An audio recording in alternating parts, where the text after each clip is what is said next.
Let's lit this town like a fire in a blaze. Gotta burn it down. Can't be afraid to leave this out. We got this far, don't know how. I see danger in your eyes. They know we'll burn down the night. Coming just like the sunrise. You know that we gonna light it up tonight. We gonna light it up tonight. We gonna light it up just like the sunrise. We gonna light it up now.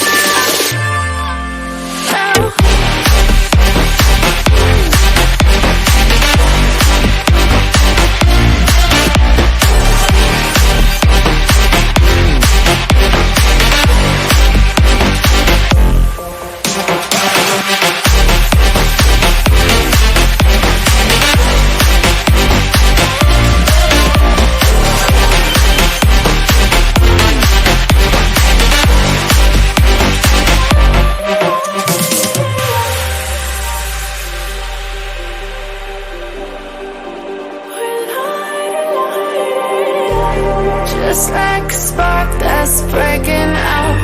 Can't make a stop, can't turn back now. We know that there's no room for doubt. No, we can't turn back now. I see danger in your eyes. They know we'll burn down the night. Coming just like the sunrise. You know that we gonna light it up tonight. We gonna light it up tonight. We gonna light it up just like the sunrise. We gonna light it up now.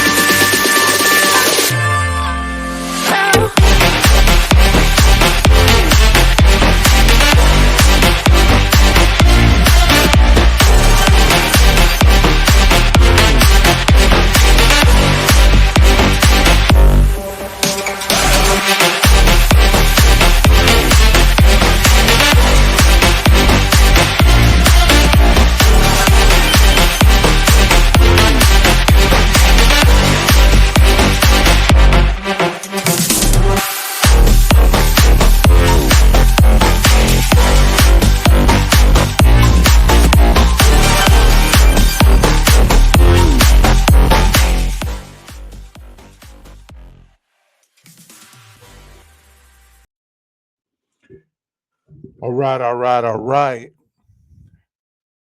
Happy Tuesday, everybody. Hope everybody's having a wonderful day. I decided to do this upload to talk about after the fact of many criminal activities and many crimes. There is trauma associated with the victims to survive, and there is trauma that is associated with the families that have to go through hearing the bad news or not even really understanding what has gone on and still searching for answers, still searching for awareness, still searching for truth and justice for their loved ones. And no truer case is in the IDAHO4. It's traumatic to know that 4 lives were lost that night, November 13th, 2022. And since then, there's been so many people affected by that criminal act. Some that you don't even hear about, some that, their names were thrown around as potential suspects. And then all of a sudden they were drifting into oblivion. You know, some of those individuals were close friends to these victims. And I'm sure they experienced their own bouts with trauma, depression, anxiety, amongst other things. So tonight I want to reboot something that I did before I was able to live stream. So a lot of people haven't seen this video, and that's what I'm doing is I'm kind of rebooting the videos that I did very early on that a lot of people weren't able to see due to me only being able to upload. And if you're only uploading videos, if you're not in the algorithm, people don't see this stuff. So I hope you enjoy this. Let's listen to 12 Gauge. Let's see what he has to say. Good evening, everybody. Welcome to my channel. This is 12 Gauge. I'm going to talk to you a little bit tonight about trauma and trauma bonding and what happens whenever we're exposed to trauma and how our body reacts to it. I'm going to mostly focus on the trauma that the surviving roommates may have faced after the traumatic event, and how, if we're exposed to a lot of trauma in our lives, what may happen to our bodies and how our body changes, and how we might even become bonded to the trauma that occurs with us. So this is going to show you a little bit about how certain things happen whenever we're exposed to trauma, and how the events in our lives correspond to the trauma in our lives. Everything that's stated here is by educated and researched knowledge. The hypotheses that are stated in this video are researched, and they've been proven through studies or literature that shows you about the situation. So without further ado, let me start this video, and then we'll discuss it along the way. Trauma in the brain.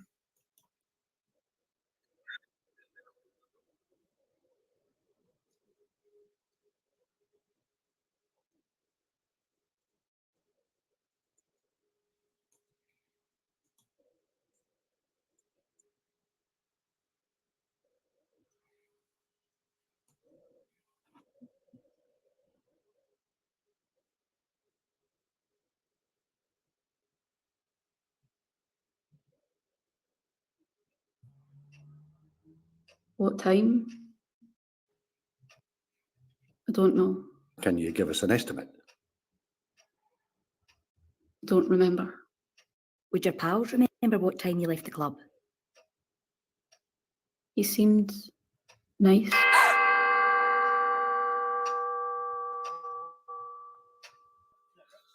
She didn't remember much, did she? I know. I know we've got to waste more time on a daft lecture. We know how to deal with victims. We've had years of experience. Well, some of us have had more years than others. I'm in my prime, I'll have you know. That'll be right. Today's session is about trauma. The latest in brain science will help you in your work. I'll start with a tour of the parts of the human brain. The reptilian brain maintains basic bodily functions. The limbic system is also instinctive. It deals with fear and pleasure. For example, you pat a dog, it senses pleasure, and without thinking, wags its tail. The neocortex is the site of logic, imagination, planning, and control. It's more sophisticated, but because it's conscious, it's slower than the older parts of the brain. The amygdala is a key part of the limbic system. It has one job: to sense danger and set off the alarm. When it's a matter of survival, the primitive parts of the brain override the conscious part. There are three possible survival responses: fight, flight, or the one that people don't think of, freeze. When the alarm... Okay, let's talk about that one for a second.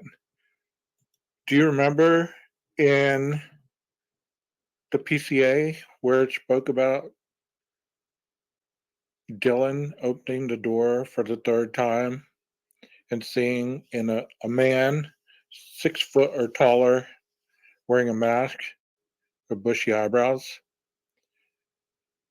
And she stood there in the doorway as he walked by in a frozen shock state. Did you see the last one on there? It says, freeze. Many people don't believe that statement. Whenever it comes to danger,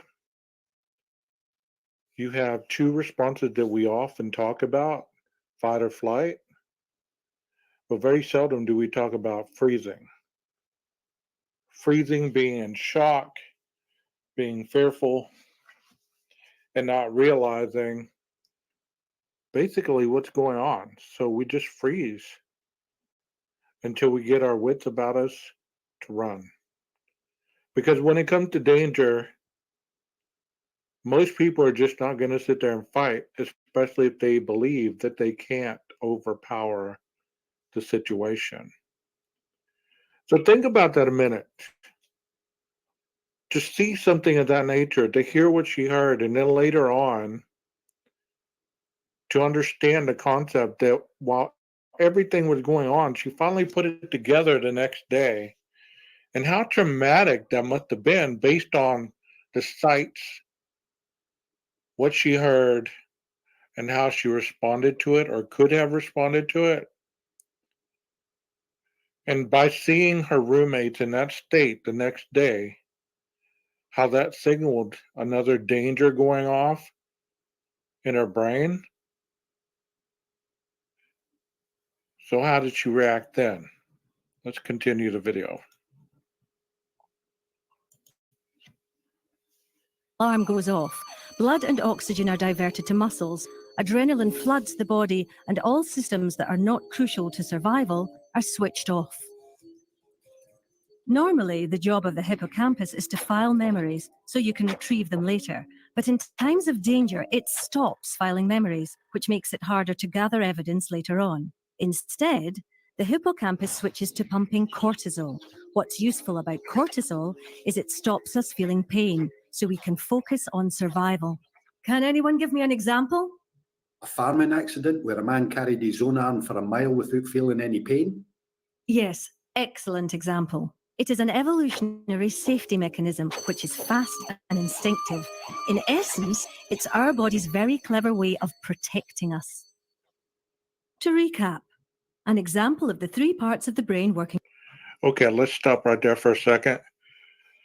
This kind of goes into the generalized examples that you may have heard in life about a mother having her kids trapped in the car or trapped under the car, where she has minuscule seconds to lift the car and protect her children. She has superhuman strength, and she's able to lift the car and get the kids out.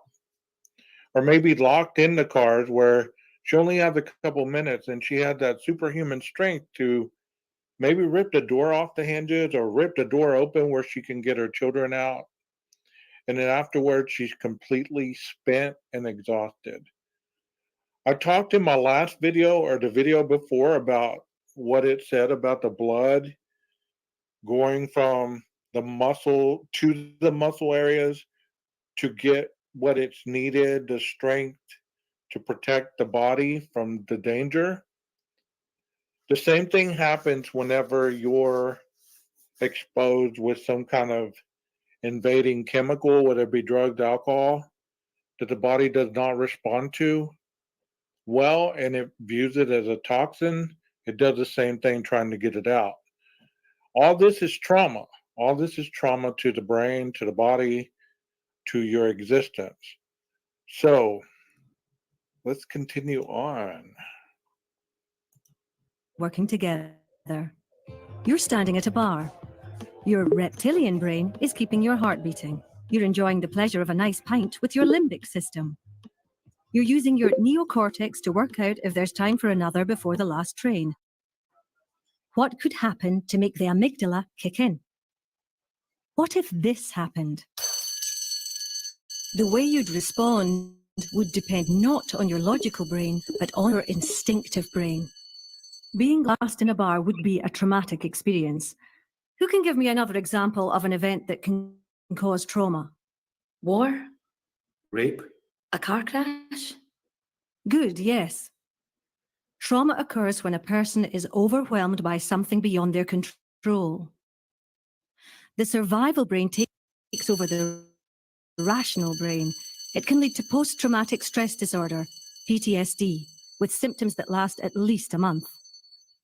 Vicarious or secondary trauma is something you may experience if you deal with incidents such as rape or sudden death, or think of Lockerbie, Dunblane. You're not superheroes. Having a brain makes you all vulnerable to secondary trauma. It's important to understand that when trauma occurs again and again, it can become complex PTSD, such as in domestic abuse or child sexual abuse. The alarm system in the brain becomes jammed. Memories are stuck in the limbic system, so a trigger can set off the alarm. The trigger could be anything: a colour, a smell, a sound, a sensation. Now, the indicators of trauma. What should you be looking out for? Depression. Crying a lot. Yes, that's one response. And at the other end of the spectrum, total numbness. Nightmares. Flashbacks. Stress. Good, yes. And they may feel sick. Also, shame, feelings of guilt, inability to enjoy sex, social isolation, triggers. People often feel overwhelmed by the symptoms of trauma. This can lead to using alcohol or other drugs to block out memories, or self-harm, or dissociation when a person's mind detaches from reality. Indicators can be specific to the type of trauma. Say, dental problems, when someone who was orally abused avoids going to the dentist. A victim of abuse might bond strongly to her abuser. This is known as traumatic bonding, or Stockholm syndrome. And jumbled up memory, when a person's normal recording of memories doesn't work. Can you recall any times you've seen that symptom? What time? I don't know. A traumatized person may not seem like her usual self, or may be hypervigilant, on edge, or being startled by everyday things. Everyone is different. You never know what impact trauma will have. Symptoms can change from day to day. So what does all this mean in practice, in your job? A traumatized person. So let's talk about that a little bit. So let's hypothesize the surviving roommates and the trauma that they've had to experience after the quadruple murder. The one that saw the perpetrator will probably have the most trauma based on the fact that what she heard, what she saw, what she felt, and how she dealt with it. There's probably a lot of guilt and shame there. And the other one, probably the same thing, just not as intense due to the fact that if she did hear something, it hasn't been stated. If she saw anything, it hasn't really been stated with any kind of real receipts. So the other one could have guilt and shame. The one that saw the perpetrator could have PTSD and flashbacks, as it's stated in this video, just because she's been seen in photos laughing and having a good time as it appears, does not mean that internally her body's not shut down.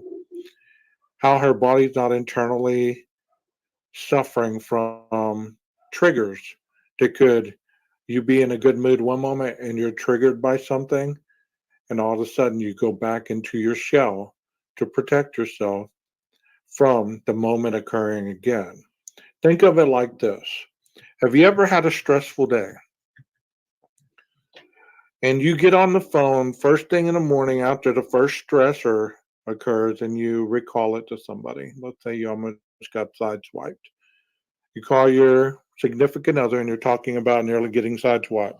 Automatically, your body goes into fight or flight because it doesn't know the difference between reality and reenactment. So then you get to the office and you tell your coworkers the same story. You get amped up again, your body goes into fight or flight as you're recanting the moment, and then as you're coming down, it's releasing the cortisol. So then at lunch, You call your mother called you, or somebody, your husband, whoever. Bump into a friend, you tell them what happened.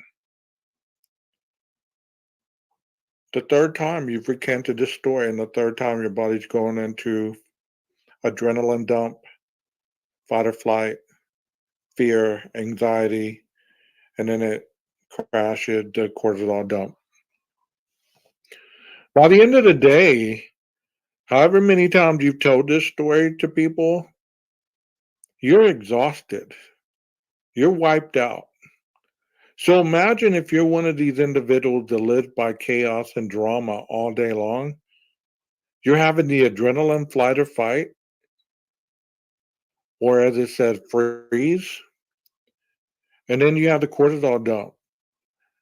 So there's a reason why the cortisol in the midsection gathers, because that's a soothing, calming enzyme released to keep you calm. So if you live by stress, or you have a stressful job, or stressful relationship, or a stressful interaction with life is just so stressful you can't seem to assimilate it in any kind of healthy way. You're living this fight or flight on a daily basis. So think about Dylan and her interpretation with what she saw. She may still be periodically having the post-traumatic stress from it. If it was that intense for her, I'm not talking for her, but if she's getting therapy, it may be helping with some of this. But if somebody doesn't get the needed help for it, they they stay in a constant fight or flight realm in their bodies, in their minds. They're constantly looking for the next shoe to fall. They're constantly looking for the next chaos to occur, or they're even creating it. Maybe they're short tempered. Maybe they're annoyed all the time. Maybe they don't like to answer questions because they've had so many questions thrown at them about this situation and they don't know how to deal with it. So, one of the victims is traumatized. The second one could be traumatized as well. Mr. Koberger, I'm sure he's being traumatized in jail as well. And I'm not trying to be a sympathizer, but you know what? He created that trauma. Any kind of trauma that he's experiencing up to this point, unless the jury finds him not guilty, then it's probable cause that he is the perpetrator. So the trauma he's experiencing is going to be lifelong until this trial happens. The parents of all the victims of some kind of trauma, every time they go to the court, every video they watch, every article they have shoved in their face, every new conspiracy theory that they hear about, it reenacts the trauma of their children passing. I'm not trying to add to that trauma. I'm trying to give people information to be able to deal with it so that they know what's going on, what they're experiencing. If and not just them, anybody that watches my videos can be obviously stuck in a trauma bond. They could be stuck in a PTSD form, anything that continues to diminish quality of life. So let's go on with the video.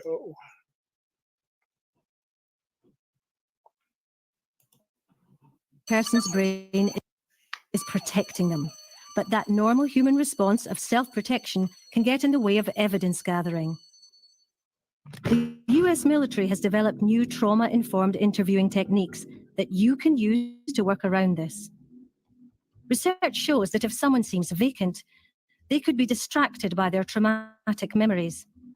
Try to ground them by asking a simple, non-patronizing question such as, "Are you thirsty? Do you want a glass of water?" This can help bring them back to the here and now. Don't expect a logical, linear story. Ask, "What can you recall just now?" Find out what the victim physically felt or saw. Working this way, from the instinctive sensory parts towards the logical parts of the brain, you'll get more results. In Conclusion. 4 things for you to take away. Trauma response is the survival mode. Repeated abuse can make trauma symptoms worse. In response to trauma, people will behave in unexpected ways. Remember, trauma is a normal human response to abnormal events.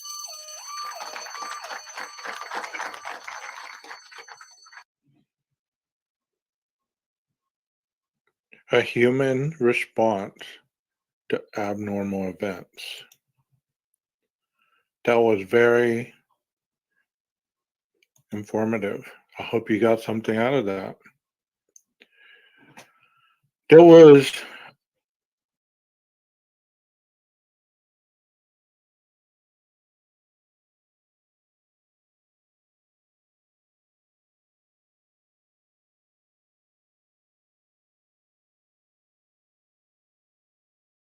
trauma bonding that was mentioned and that I mentioned. So let's take a look at this really quickly, and I'll kind of break down some of what it's talking about.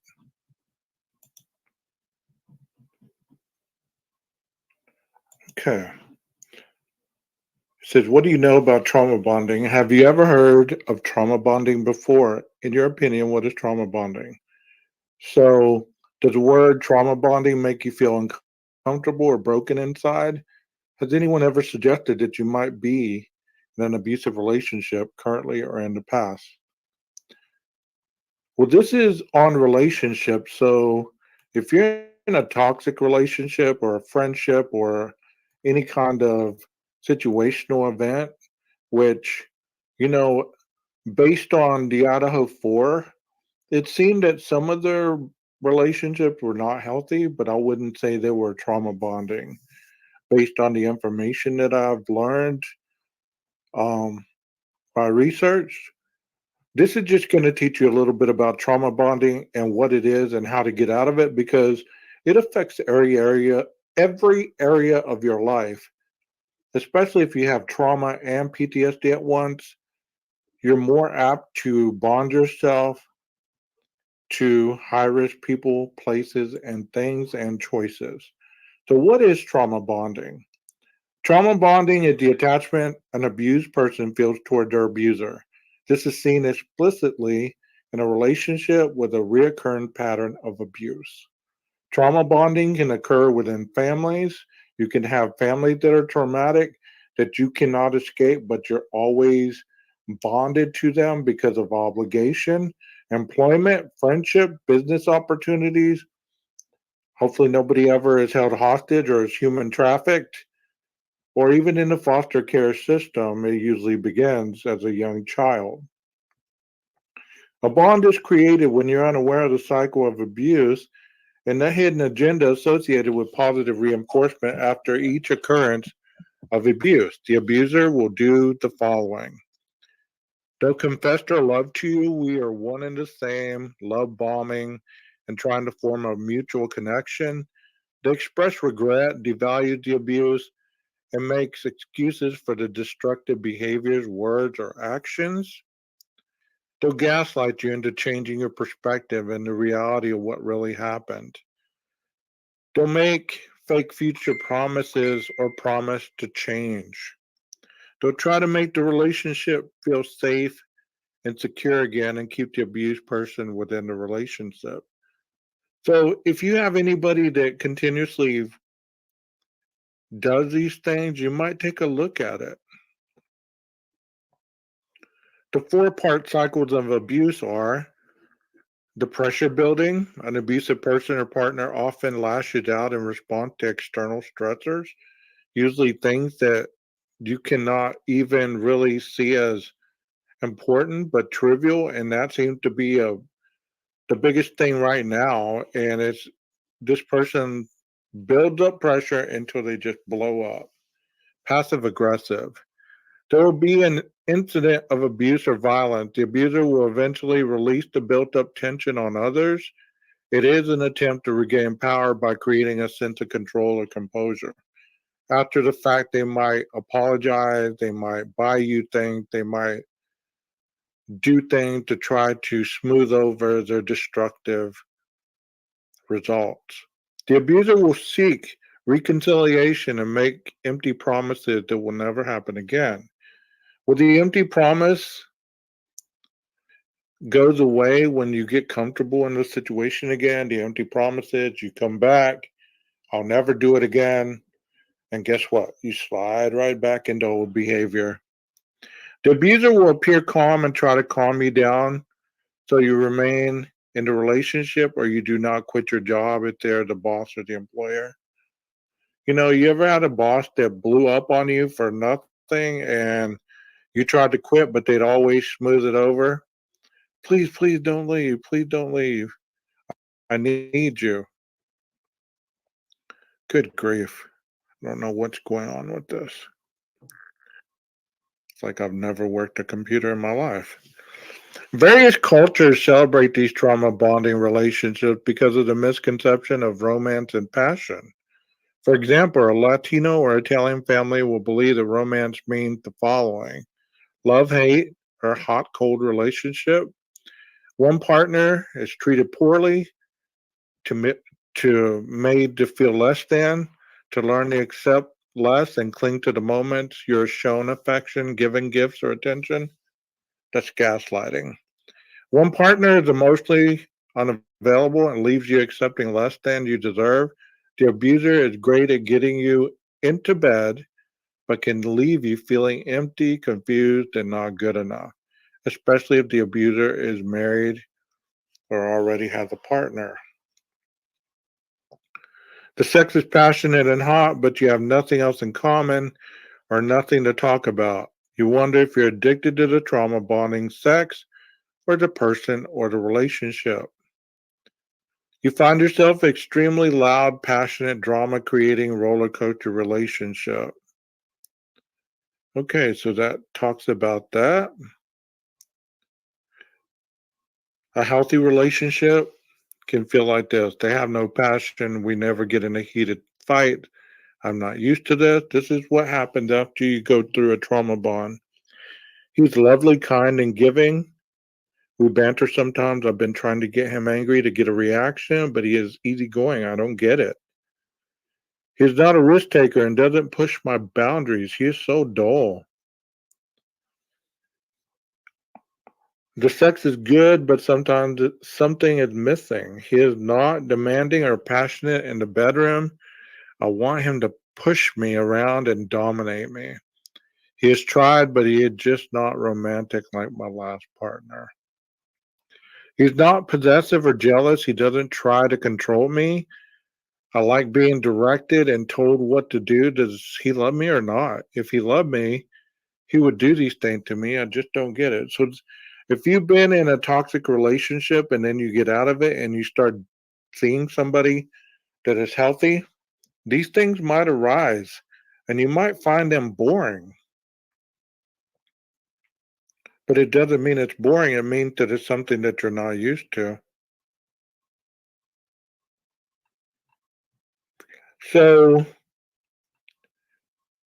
trauma bonding is one reason why leaving an abusive situation can feel puzzling and crushing. It involves positive and loving feelings for an abuser. This can make the abused person feel attached and dependent on their abuser. You might think that, well, they will stop hurting you if you behave or lower your standards, but the cycle will not stop. It is not about you, it is about them. You know, I can tell you a lot without reading these, okay? But I like to read these to just get informative information out there rather than you think I'm making stuff up. Um, it takes an abused individual in a toxic relationship up to 9 times before they actually do leave.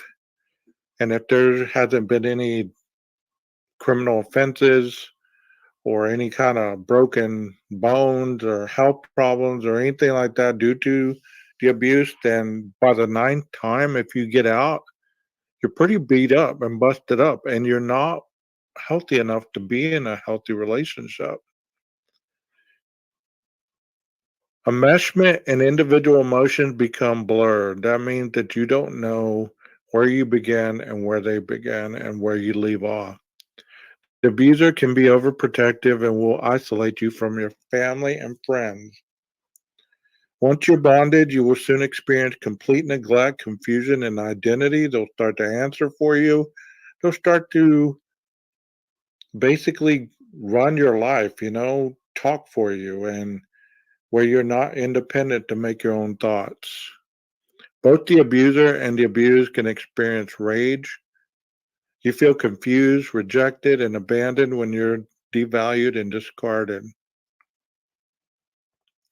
Not all abusive situations will result in trauma bonding.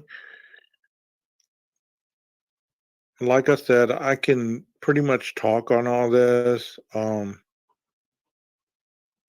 without seeing the slides verbatim. Um, One of the biggest things that an individual should look for whenever you're freshly out of a relationship, whether it was abusive or not, is does their words match their actions? And it's really not about them, it's about you. It's about what you expect in a partner and what you'll settle for and what you won't, what you won't settle for. Because love doesn't hurt and you should never be hurt by words or other people's actions. Is it perfect? No. But it should never end up in the ER. It should never end up in jail. Just because you're used to it does not mean that it's normal.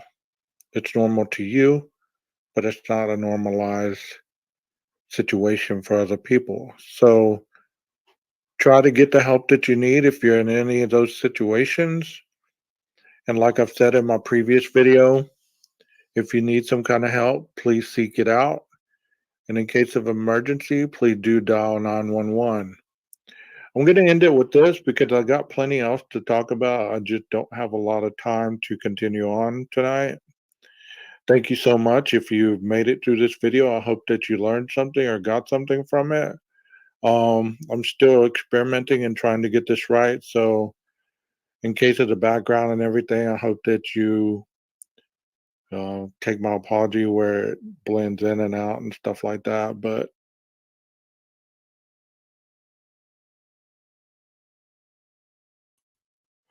well, thank you, 12 Gauge, for that informative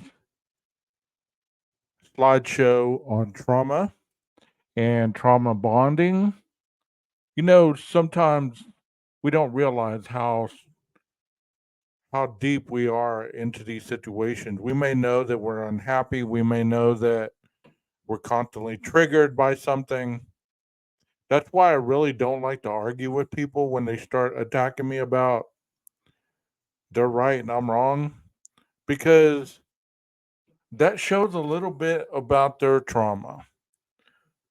There's some kind of trauma going on, or otherwise they would be okay with being able to be meeting in the middle and not having to be wrong or not having to be right. I experienced that earlier when I was talking with somebody, and you know what? You might not believe it, but I know what I'm talking about as a therapist because I can see it, I can spot it. And this individual gave me a piece of information while she was trying to prove me wrong that told me everything I needed to know about this person and what makes them believe what they believe about this certain case. And I understand that probably a lot of individuals that have that same mentality have some kind of trauma behind their assertiveness or aggressiveness. So, you know, as far as the surviving roommates, I know since the very beginning we've seen pictures of Dylan, and I saw another one the other day with Dylan and Bethany. Just taking pictures. But at the same time, you have to ask yourself, do we really know all they've been through? Do we really know that they haven't received any kind of therapy or counseling or anything like that? We don't know that. We can only assume, but we don't know that. And to say that they're living their best life while this tragedy unfolded and they went on like it didn't even matter to them, that's to say that you know them or you know every emotional connection that goes to their bodies. You know, I've seen a lot of victim shaming. I've seen a lot of people that have been thrown under the bus for all kinds of different things that they've done on camera throughout this whole case. The Grub Truck, Banfield, Linda Lane. It's kind of like somebody said, it's almost like every dog that barked was Murphy. Every name you heard was one of the victims of the crime. Every vehicle you saw was a white Elantra, where it was one of the surviving roommates' vehicles. You know, we all have our biases. You know, I'm ready for the trial to get here because I'm ready for the opening statements and I'm ready for honestly understanding exactly what went on that night. I'm tired of hearing this happened, that happened, this happened here. Here's a new piece of information that's never been talked about. Here's a new video. Here's a new picture.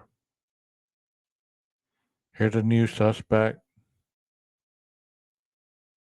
What does all this really accomplish? Does it change the fact that Brian is not in jail? Like, if you figure this out and you have some kind of nugget that you feel is effective in showing a different direction, is that going to get him out of jail tomorrow? No, it's not. Are the police going to take you serious? There's a good chance they won't.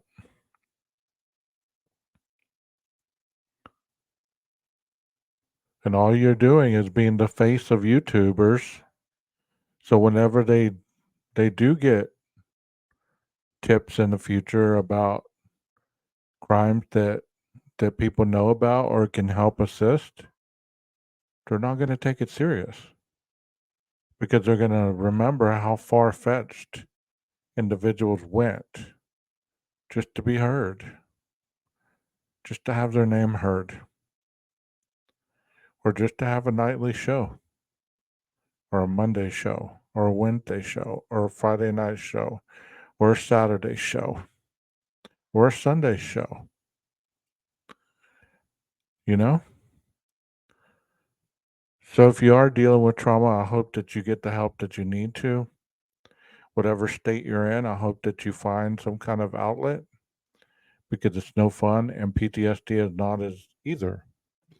If you are attending any of these chat rooms, including my own, that triggers you at any point in time, please excuse yourself from that because you don't need that continual remembrance or trigger that harms your mindset. And I'm going to play a song on the way out. You might hear it other places, but that's neither here nor there. This is where you hear it the clearest. Have a great night. Maestro, cue that music.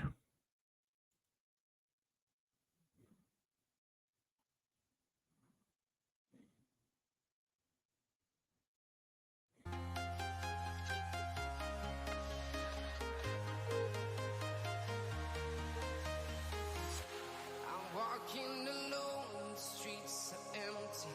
The only thing I can see is my own silhouette. I'm getting stronger, step by step. The clock is ticking, but there's no time for regrets. I've been flying from town to town, from London to Taiwan.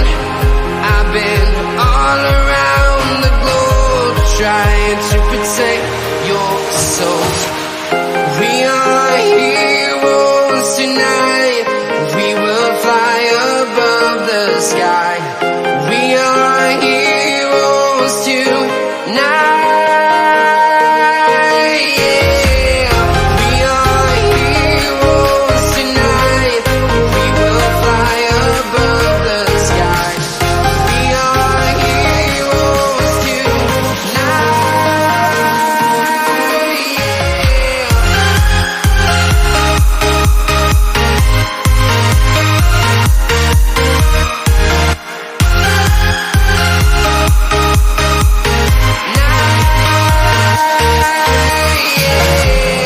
Feel like a dynamite, ready to explore right up in the sky. I need you to listen, I need you to hear, and don't show any fear. I've been flying from town to town, from London to Taiwan. I've been all around the globe trying to protect your soul. We are heroes tonight. We will fly above the sky. We are heroes tonight. Yeah. We are heroes tonight. We will fly above the sky. We are heroes tonight.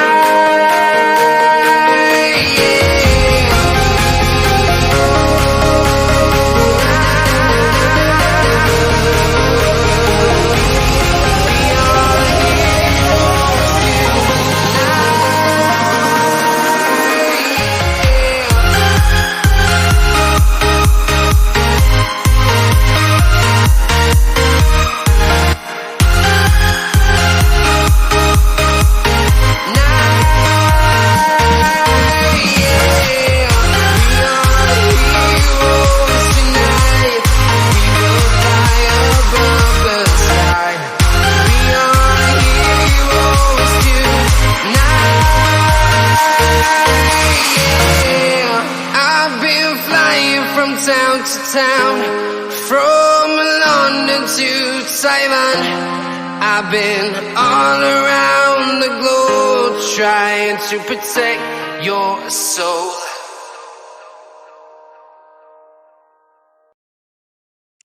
You know, not all heroes wear capes. And sometimes the people that watch you the most are the people that are lining up to see you fall. Choose your companions wisely. Choose your friends wisely. Because not everybody that smiles to your face is cheering for you to succeed. Be mindful that you are your best ally. Y'all have a wonderful night. 12 gauge is gonna chill. Can you dig it?